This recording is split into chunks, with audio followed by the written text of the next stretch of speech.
Takshashila Gurukul channel में आपका स्वागत है।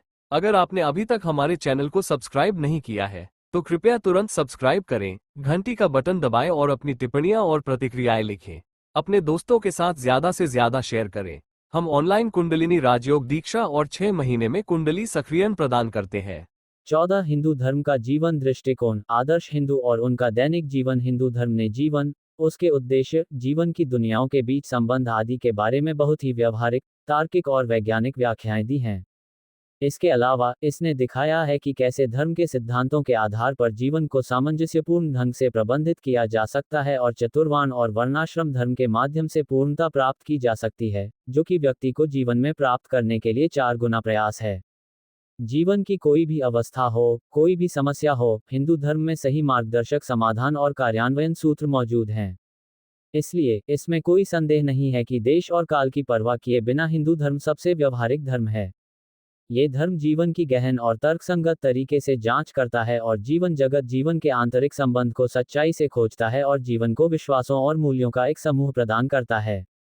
इसके अलावा हिंदू धर्म ने जीवन में और धर्म के अनुसार मनुष्य के सर्वांगीण विकास पर ध्यान दिया है और तदनुसार सभी धार्मिक कानून, नियम आदि तैयार किए गए हैं। हिंदू धर्म का सिद्धांत और दर्शन यह है कि सांसारिक जीवन का कोई भी मुद्दा हो, उसे आध्यात्मिक दृष्टिकोण दिया जाना चाहिए और जीवन के सभी कार्यकर्ताओं को धर्म के अनुसार कार्य करना चाहिए। हिंदू धर्म निश्चित रूप से यह स्पष्ट करता है कि मानव जीवन के लिए एक अच्छा लक्ष्य, अर्थ और प्रासंगिकता, गंभीरता और नियम होने चाहिए। केवल ऐसा व्यक्ति जो नियमों के प्रति वफादार है, एक आदर्श हिंदू बन जाता है। वह एक आदर्श व्यक्ति है, उसका जीवन एक आदर्श जीवन बन जाता है। तो एक आदर्श हिंदू कौन है? उसकी विशेषताएं क्या हैं? दुनिया की वर्तमान स्थिति को सुधारने के लिए उसे क्या मदद और मार्गदर्शन मिल सकता है? इसके उत्तर में उसकी विशेषताओं को संक्षेप में इस प्रकार कहा जा सकता है। 1. आदर्श हिंदू वेदों में परमात्मा, आत्मा, जीवन आदि की अवधारणाओं के बारे में दिए गए सिद्धांतों और कार्यान्वयन के तरीकों पर विश्वास करता है और उन्हें अपने जीवन में अमल में लाता है। वह जानता है कि वेदों की शिक्षाएं सभी समय और सभी देशों के लिए लागू, शाश्वत, अविनाशी सत्य हैं। ये जानते हुए कि वह सत्य एक और केवल एक है और इसे विभिन्न तरीकों से व्यक्त किया जा सकता है, वह दुनिया के अन्य धर्मों का सम्मान करता है। 2. आदर्श हिंदू जानता है कि सच्ची संस्कृति और जीवन धर्म पर आधारित होना चाहिए और वे धर्म के बिना जीवित नहीं रह सकते। 3. संसार की गतिशील वस्तुओं के पीछे परमात्मा है, जो सत्य है, एकमात्र और दूसरा है, और जो पूरे विश्व में व्याप्त है और सभी जीवित प्राणियों का अंतर्यामी है। आदर्श हिंदू का मानना है कि जन्म और मृत्यु के कष्टों से मुक्ति परमात्मा की प्राप्ति से प्राप्त होती है। 4. आदर्श हिंदू आत्मा के अस्तित्व और अमरता, कर्म, पुनर्जन्म और अवतार के 5 सिद्धांतों को स्वीकार करता है। 5. वह संसार में सांसारिक जीवन की उपेक्षा नहीं करता, लेकिन वह इसकी सीमाओं को जानता है। हिंदू जीवन को अभिशाप नहीं मानता, बल्कि जानता है कि आत्म साक्षात्कार जीवन का अंतिम लक्ष्य है और जीवन इसकी प्राप्ति का एक अवसर है। तदनुसार वह इस दुनिया और अगले, सांसारिक और आध्यात्मिक मामलों के बारे में सही मूल्यों को अपनाता है और दुनिया में जीवन के सभी क्षेत्रों में एक सार्थक जीवन जीने का प्रयास करता है। हिंदू का मानना है कि इन 3 तत्वों, शारीरिक शक्ति, मानसिक पवित्रता और आध्यात्मिक शक्ति का सामंजस्यपूर्ण विकास जीवन की शक्ति और प्रकृति है।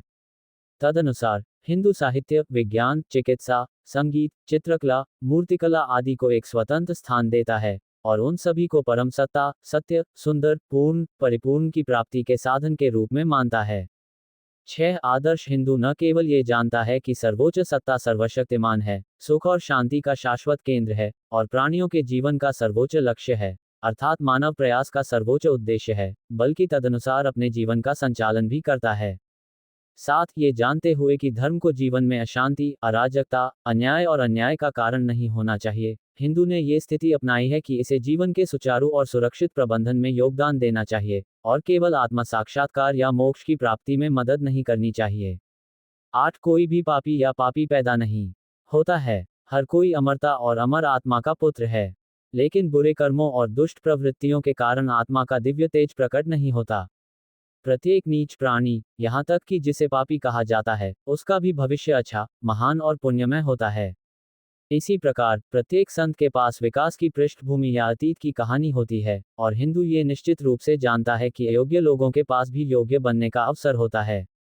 पाप कोई अभिशाप नहीं है। जबकि कोई व्यक्ति ईश्वर की ओर विकास के मार्ग पर चल रहा है, यह एक ऐसा चरण नहीं है जिसे पाप के बिना पार नहीं किया जा सकता।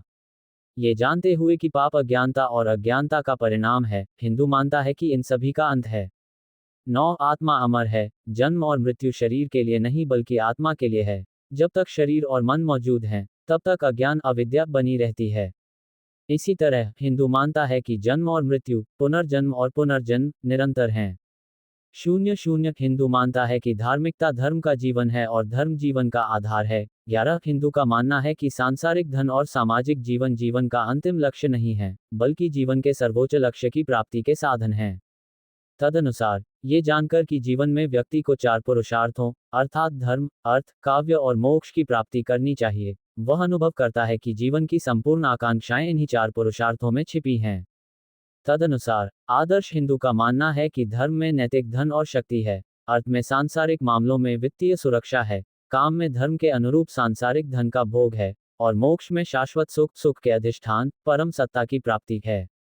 12 ये समझते हुए कि संसार में जन्म लेने वाले सभी मनुष्य अपने कर्मों के अनुसार अलग अलग स्वभाव, इच्छाओं और गुणों से संपन्न होते हैं और सभी की बुद्धि और दृष्टि समान नहीं होती, हिंदू जीवन में सहिष्णुता, सहअस्तित्व, सहयोग और सहकारिता को उचित रूप से लागू करने का प्रयास करता है। इस प्रकार ये समझते हुए कि चतुर्वर्ण्य और वर्णाश्रम धर्मों का उद्देश्य विविध गुणों और गुणों का उत्थान है, हिंदू बदलती परिस्थिति के अनुसार वर्णाश्रमों को अनुकूलित करता है और सिद्धांत रूप में उनका पालन करता है। हिंदू चारों वर्णों का सम्मान करता है, जो गुणों और कर्मों के अनुसार विभाजित हैं, और पारस्परिक शत्रुता और जातिगत घृणा से मुक्त है।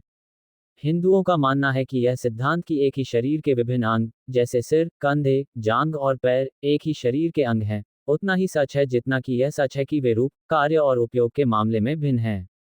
वर्ण आश्रमों में ब्रह्मचर्य जीवन के पालन के लिए आवश्यक पौरुष, बौद्धिक शक्ति, नैतिक शक्ति और शारीरिक शक्ति प्राप्त करने का चरण है, जबकि गृहस्थाश्रम वह आश्रम है जो मनुष्य में स्वाभाविक रूप से मौजूद त्याग की प्रवृत्ति को ऊपर उठाने में मदद करता है और सभी आश्रमवासियों को विश्व कल्याण प्राप्त करने में मदद करता है।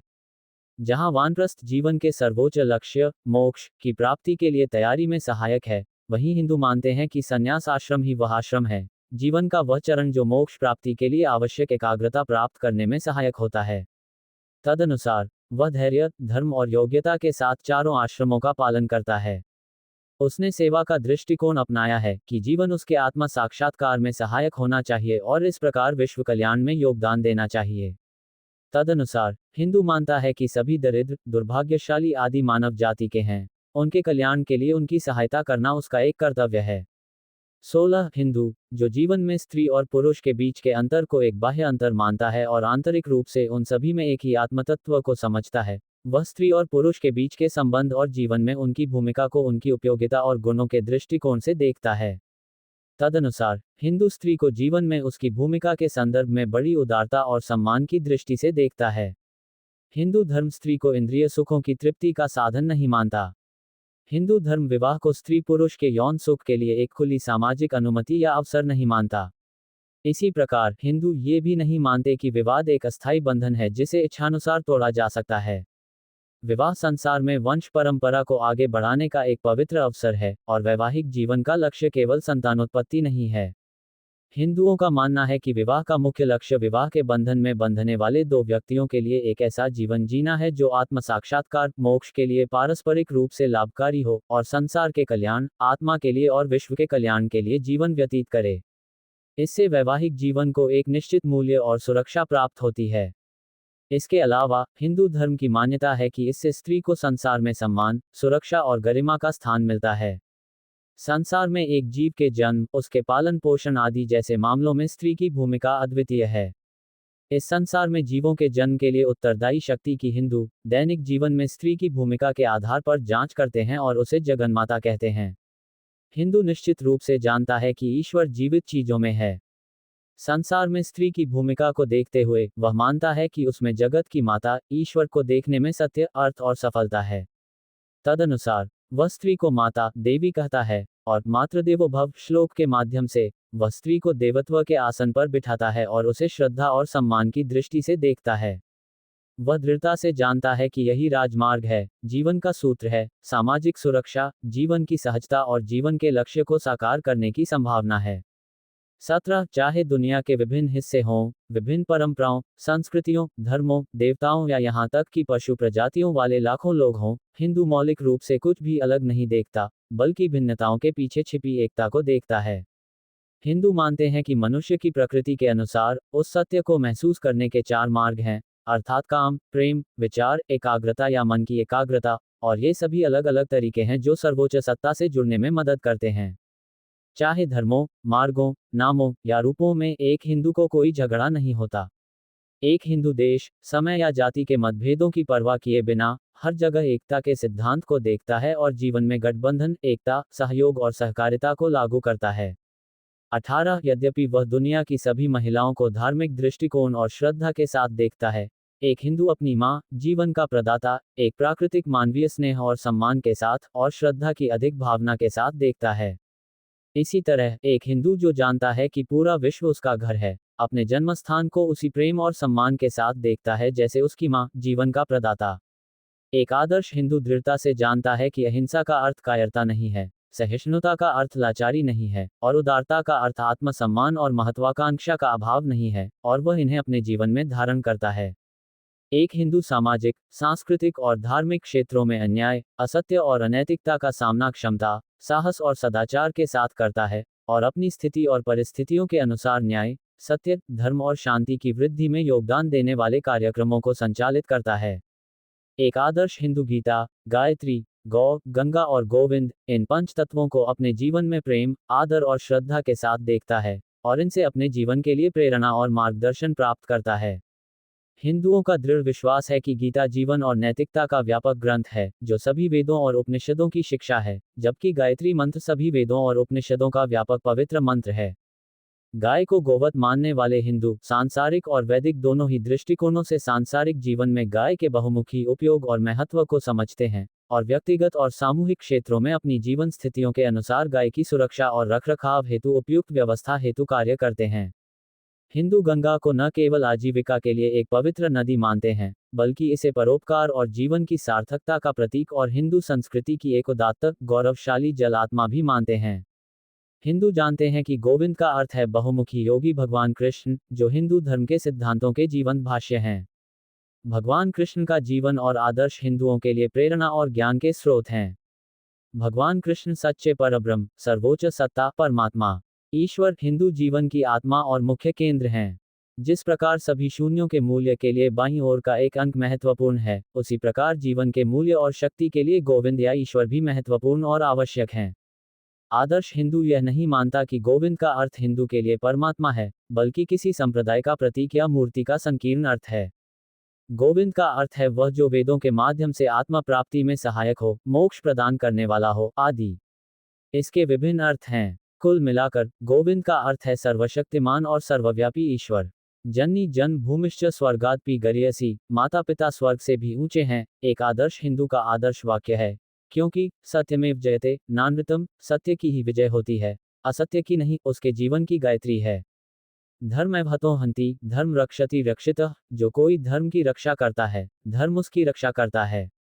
जो कोई धर्म को नष्ट करने का प्रयास करता है, धर्म उसका विनाश कर देता है, एक हिंदू की दैनिक मान्यता है, जबकि सवे जन सुखिनो भवन्तु, समस्त सन्मंगलनी भवन्तु, सभी सुखी हों, सब कुछ शुभ हो, एक हिंदू की दैनिक कामना है।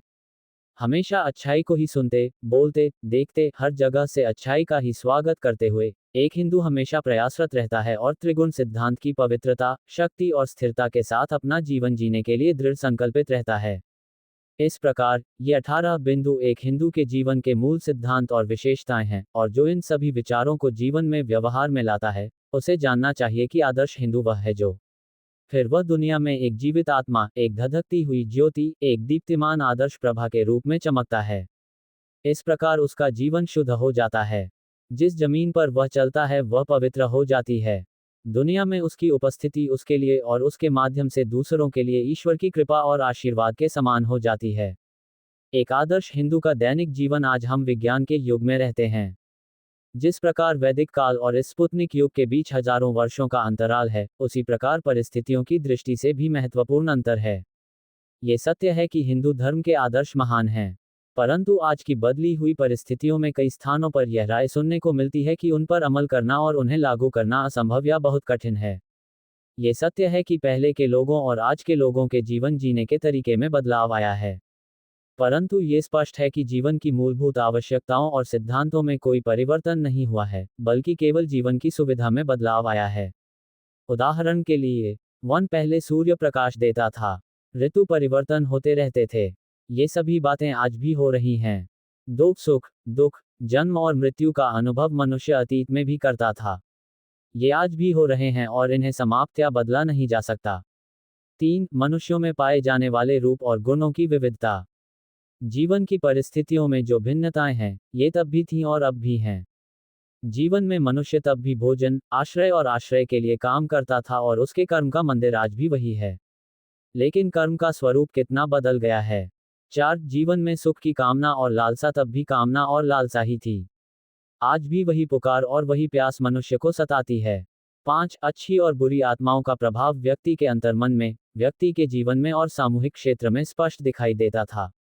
जिस अध्यात्म विज्ञान ने यह पाया कि जीवन का अंतिम लक्ष्य आत्म साक्षात्कार है और उसकी प्राप्ति के लिए एक उपयुक्त मार्ग है, वह तब भी उतना ही नवीन और व्यवहारिक था जितना आज है। यदि इन पांचों पहलुओं की ठीक से जांच की जाए, तो प्रश्न उठता है कि संसार में क्या बदला है। मूलतः कुछ भी नहीं बदला है, बल्कि जीवन शैली, सुख सुविधाओं का प्रभाव, मनुष्य की इच्छाएं, आवश्यकताओं और मांगों के आकार और रूप बदल गए हैं। जीवन में मनुष्य के कार्य का स्वरूप, समय, मात्रा, समय स्थिति आदि सभी इस समय में बहुत बदल गए हैं और उसके जीवन स्तर में उल्लेखनीय वृद्धि हुई है। परिणाम स्वरूप, अन्य सभी की तरह एक हिंदू की जीवन आवश्यकताएं बढ़ी हैं और उसके कार्य से होने वाली आय में भी वृद्धि हुई है। ऐसा प्रतीत होता है कि आर्थिक परिस्थितियां इन आवश्यकताओं की पूर्ति नहीं कर पा रही हैं। इन असंतोषों और अपूर्णताओं ने हिंदू के मन से जीवन के मूल्य और शाश्वत लक्ष्य को सामान्यतः विस्थापित कर दिया है, और जीवन का मुख्य लक्ष्य केवल सांसारिक सुख और जीवन की भौतिक सुविधाओं में वृद्धि है। ऐसी स्थिति में भी, क्या एक हिंदू आदर्श जीवन नहीं जी सकता? हिंदू धर्म हमें विश्वास दिलाता है कि यह संभव है। समय की परिस्थितियां चाहे कितनी भी बदल गई हों, हिंदू धर्म अभी भी हमें दृढ़ता और स्पष्टता से आश्वस्त करता है कि अपनी दिनचर्या को आकार देकर एक आदर्श जीवन जीना संभव है। एक आदर्श हिंदू की दिनचर्या कैसी होती है, इस पर विचार करने से पहले इसके विवरण क्या हैं, विचार की सुविधा के लिए आज हिंदू समाज में हिंदुओं को उनके कार्य के आधार पर वर्गीकृत करना आवश्यक है। सामान्यतः रोजगार के स्वरूपों के आधार पर हम हिंदू समाज में 3 प्रकार के विभाजन देख सकते हैं। 1. वे लोग जिनके कार्य के घंटे और अवधि निश्चित होती है, सरकारी कार्यालय, विद्यालय, बैंक आदि, निजी कार्यालय, वेतनभोगी। 2. वे लोग जिनके कार्य की अवधि निश्चित होती है, लेकिन अवधि का निर्धारण भिन्न होता है, कारखाना कर्मचारी शिफ्ट प्रणाली। 3. वे लोग जिनके कार्य की कोई निश्चित अवधि नहीं होती, लेकिन अवधि निर्धारित करने की उन्हें स्वतंत्रता होती है, व्यवसायी, व्यापारी, कलाकार, किसान, वाणिज्यिक उद्यमी आदि। आज एक हिंदू इन तीनों श्रेणियों में से किसी एक में आता है। इसलिए ये सोचना स्वाभाविक है कि एक आदर्श हिंदू की दिनचर्या इन तीनों वर्गीकरणों के अनुकूल होनी चाहिए। लेकिन पहली बात जो एक हिंदू को याद रखनी चाहिए वह यह है कि एक जीवित प्राणी को स्थिति के अनुकूल होना चाहिए, अन्यथा स्थिति जीव के अनुकूल नहीं होगी।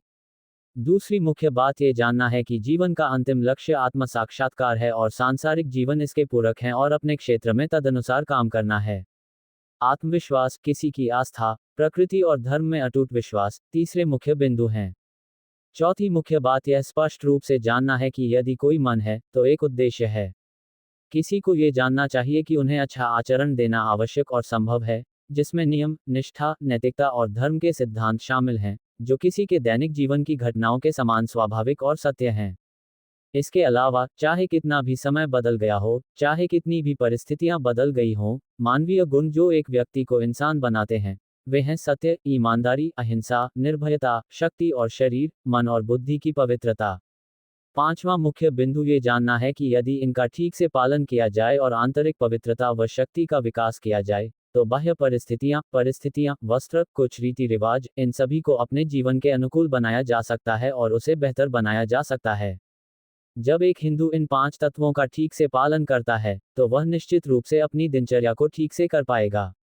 एक आदर्श हिंदू की दिनचर्या में निम्नलिखित तत्व शामिल हैं। 1. प्रार्थना, स्वाध्याय और तप। 2.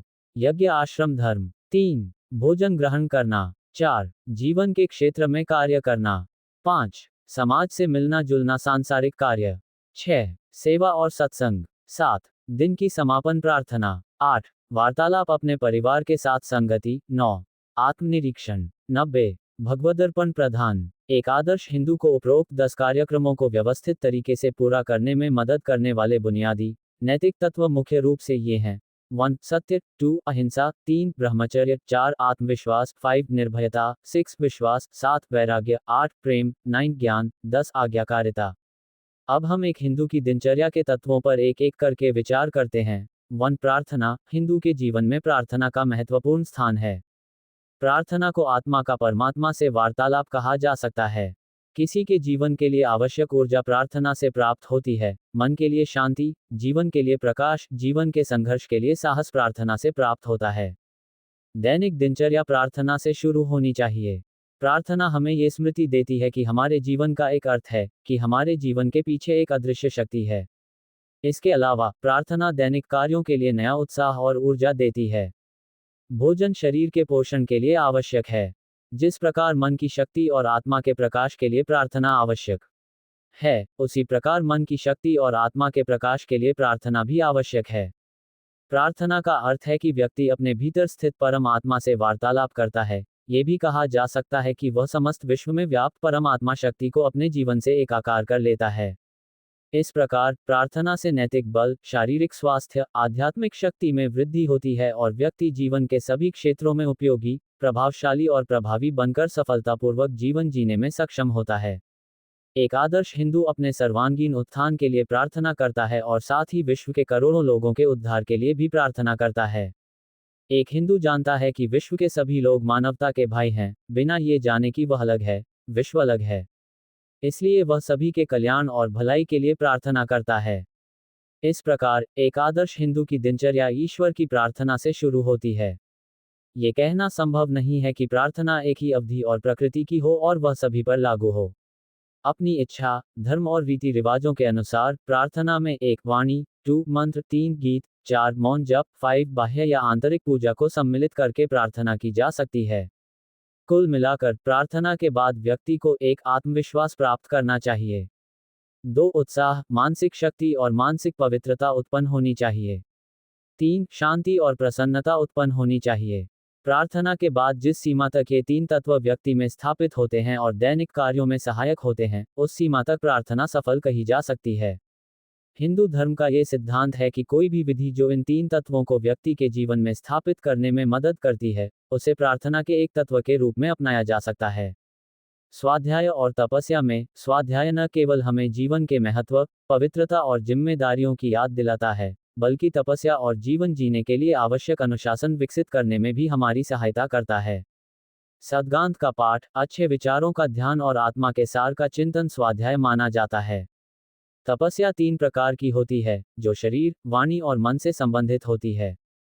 भगवद गीता में इन 3 प्रकार की तपस्या की स्पष्ट व्याख्या इस प्रकार दी गई है।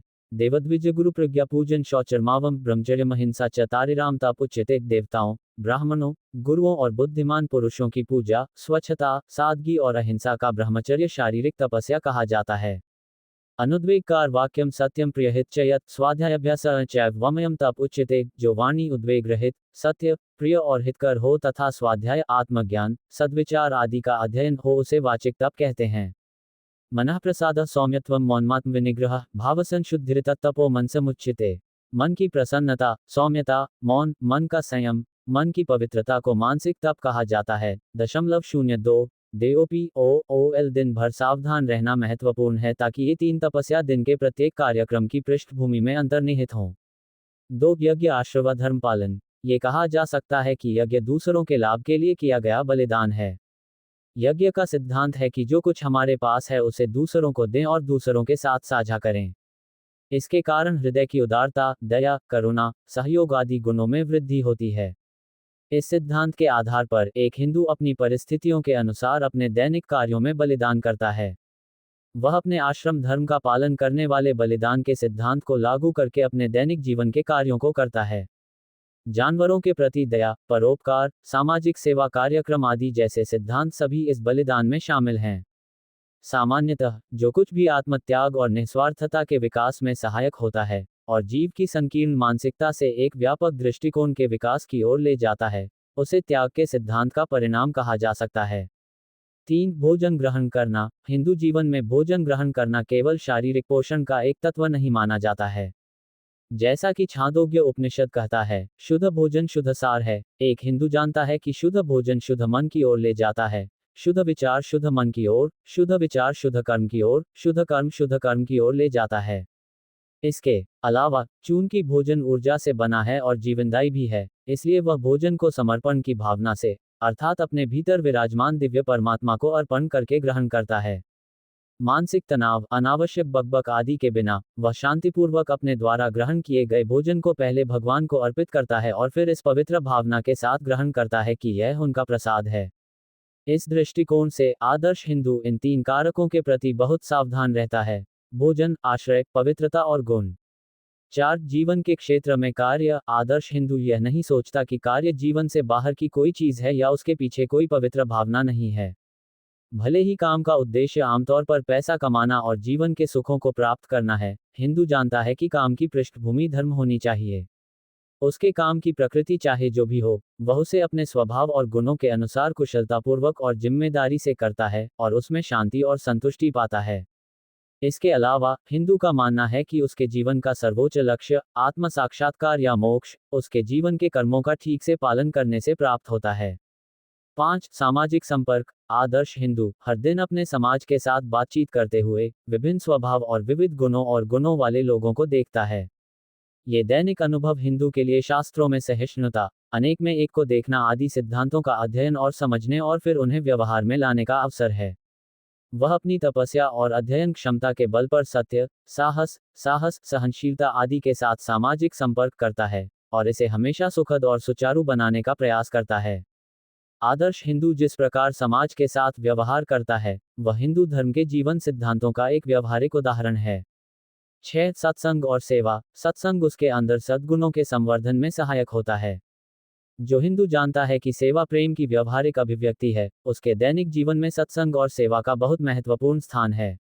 बुजुर्गों और संतों से अच्छे और उत्तम विचार सुनना और विचारों का आदान प्रदान करना, गांव में मंदिरों और आश्रमों में जाना, अच्छे विचारों पर प्रवचन सुनना आदि, ये सभी सत्संग हैं।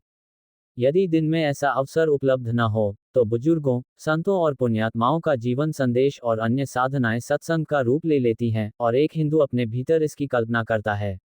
दूसरों की शारीरिक, बौद्धिक और आर्थिक रूप से लाभकारी सहायता करना ही सेवा है। एक आदर्श हिंदू किसी न किसी रूप में सेवा के अवसर की कल्पना करता है या उत्पन्न होने वाली परिस्थितियों का लाभ उठाकर समुदाय, समाज और देश की सेवा करता है। 7. दिन की समापन प्रार्थना। दिन भर के कार्यों के बाद घर पर भगवान से प्रार्थना करना, ध्यान करना, अपने परिवार के साथ देवताओं के नाम का जाप करना और अच्छे विचार और चिंतन करना, ये सभी दिन की समापन प्रार्थना के अंग हैं। समापन प्रार्थना से दैनिक कार्यों से अर्जित अनेक बुरी आदतें मिट जाती हैं, अच्छी आदतों का पोषण होता है और खोई हुई मानसिक और आध्यात्मिक शक्तियां पुनः प्राप्त होती हैं।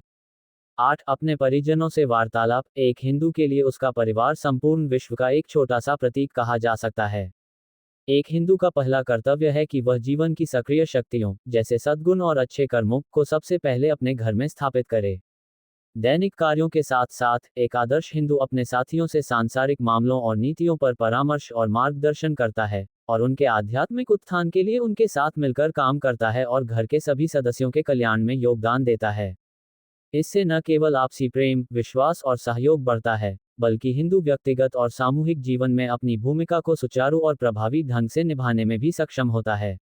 9. आत्मनिरीक्षण। जैसे ही दिन के कार्य समाप्त होते हैं, हिंदू इस बात का आत्मनिरीक्षण करता है कि उसने दिन भर में क्या हासिल किया, उसे किन कठिनाइयों का सामना करना पड़ा और उसने क्या गलतियां की, और अगले दिन के जीवन को और भी बेहतर और प्रभावी बनाने का निर्णय लेता है।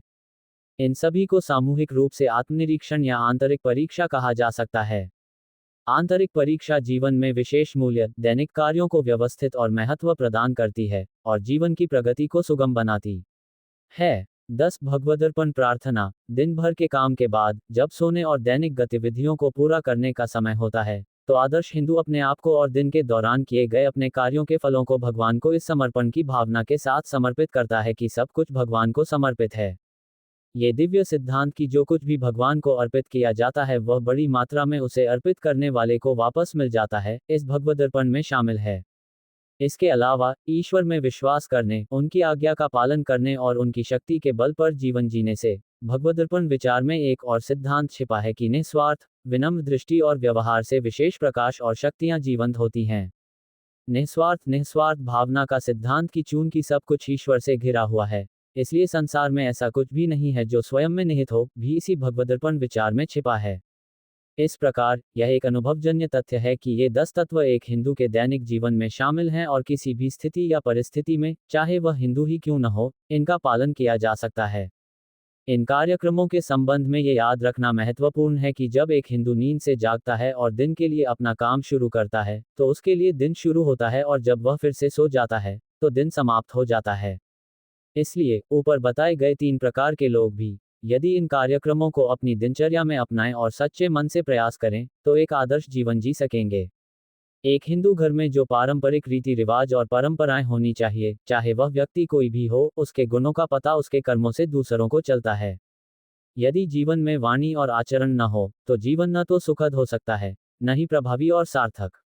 यदि जीवन के उत्तम और श्रेष्ठ आदर्शों का अभ्यास उस घर और समुदाय की सीमाओं में सफलतापूर्वक किया जाए जिसमें व्यक्ति रहता है, तो यह न केवल व्यक्ति के जीवन को सुखद बनाता है, बल्कि समाज के जीवन स्तर को भी उन्नत करने में सहायक होता है। यह एक अनुभवजन्य तथ्य है कि कुछ वस्तुएं, प्रणालियां, रीति रिवाज प्रभावी उपलब्धियां होती हैं जो जीवन के महान आदर्शों की प्राप्ति में सहायक होती हैं और जीवन में उपयोगी सिद्ध होती हैं। ये कहना संभव नहीं है कि ये सभी वस्तुएं, प्रणालियां आदर्श हिंदू की सहायता करती हैं और आदर्श हिंदू के रूप में जीवन जीने में आवश्यक उपयोगी हैं। एक हिंदू द्वारा जीवन में अपनाया गया मार्ग, जीवन के बारे में उसने जो दृष्टि अपनाई है, वह एक व्यक्ति के लिए सहायक प्रतीत हो सकती है, लेकिन दूसरे के लिए उपयोगी नहीं भी हो सकती। एक घर के सभी लोगों के लिए एक ही मानसिक दृष्टि, जीवन पद्धति और आध्यात्मिक पथ का अनुसरण करना संभव नहीं है। इसके अलावा ये भी नहीं कहा जा सकता कि घर के सभी लोगों का व्यक्तित्व एक समान है। इसलिए जो बातें बुजुर्गों और साधना में उन्नत लोगों को बहुत सरल और प्राथमिक लगती हैं, वे उन लोगों को महत्वपूर्ण लग सकती हैं जो उनके स्तर तक नहीं पहुंचे हैं। इतना ही नहीं, बल्कि वे उन्हें अपने लिए आवश्यक भी पा सकते हैं। अतः अपने घर के सभी लोगों, जो विभिन्न स्वभावों के हैं, के लाभ के लिए आदर्श हिंदू के लिए यह अनिवार्य और आवश्यक है कि वह घर में कुछ बातों, विचारों और व्यवस्थाओं की व्यवस्था करे। उदाहरण के लिए, एक आदर्श हिंदू के घर में एक प्रार्थना कक्ष अवश्य होना चाहिए। घर के कुछ लोग विद्वान योगी हो सकते हैं। इसी प्रकार कुछ उन्नत साधक भी हो सकते हैं जो मानसिक रूप से ईश्वर की आराधना करते हैं। ये सत्य है कि सभी को प्रार्थना कक्ष की आवश्यकता नहीं होती, परंतु घर में अन्य लोगों के कल्याण के लिए प्रार्थना कक्ष आवश्यक है। एक आदर्श हिंदू के घर में उसके परिवार के कल्याण के लिए एक प्रार्थना कक्ष अत्यंत आवश्यक है, जो उसके समाज में अभी तक धार्मिक मामलों में पर्याप्त रूप से विकसित नहीं हुए हैं, घर के बढ़ते बच्चों को देखते हुए। इसी प्रकार एक आदर्श हिंदू के घर और जीवन में स्वयं के और दूसरों के कल्याण के लिए कुछ अन्य महत्वपूर्ण भौतिक अनुष्ठान व्यवस्थाएं अवश्य होनी चाहिए। उनमें से सबसे महत्वपूर्ण है 1. देवताओं के लिए एक प्रार्थना कक्ष या कक्ष। 2. श्रीमद् भगवद गीता की पुस्तक। 3. श्रीमद् रामायण, श्रीमद् महाभारत, श्रीमद् भागवत तथा कुछ अन्य उत्तम धार्मिक पुस्तकें। 4. गुरु, कुल देवता, इष्ट देवता, साधु संत, राष्ट्रीय नायकों, महात्माओं और पूजा स्थलों के चित्र। 5. घर के सामने तुलसी कट्टे। 6. गंगा तीर्थ। 7. वर्ष में कम से कम 3 धार्मिक व्रतों का पालन। 8. कुछ महत्वपूर्ण हिंदू व्रतों और त्योहारों का पालन। 9. परिवार के साथ अच्छी तरह से तैयार पवित्र हिंदू तीर्थ स्थलों की तीर्थयात्रा पर जाना। 10. यथासंभव दैनिक दान कार्य करने की व्यवस्था करना। यदि इन विचारों को एक हिंदू के जीवन में लागू किया जाए, तो उसका जीवन इस आधुनिक युग में भी आदर्श रूप से सार्थक और समृद्ध बन सकता है।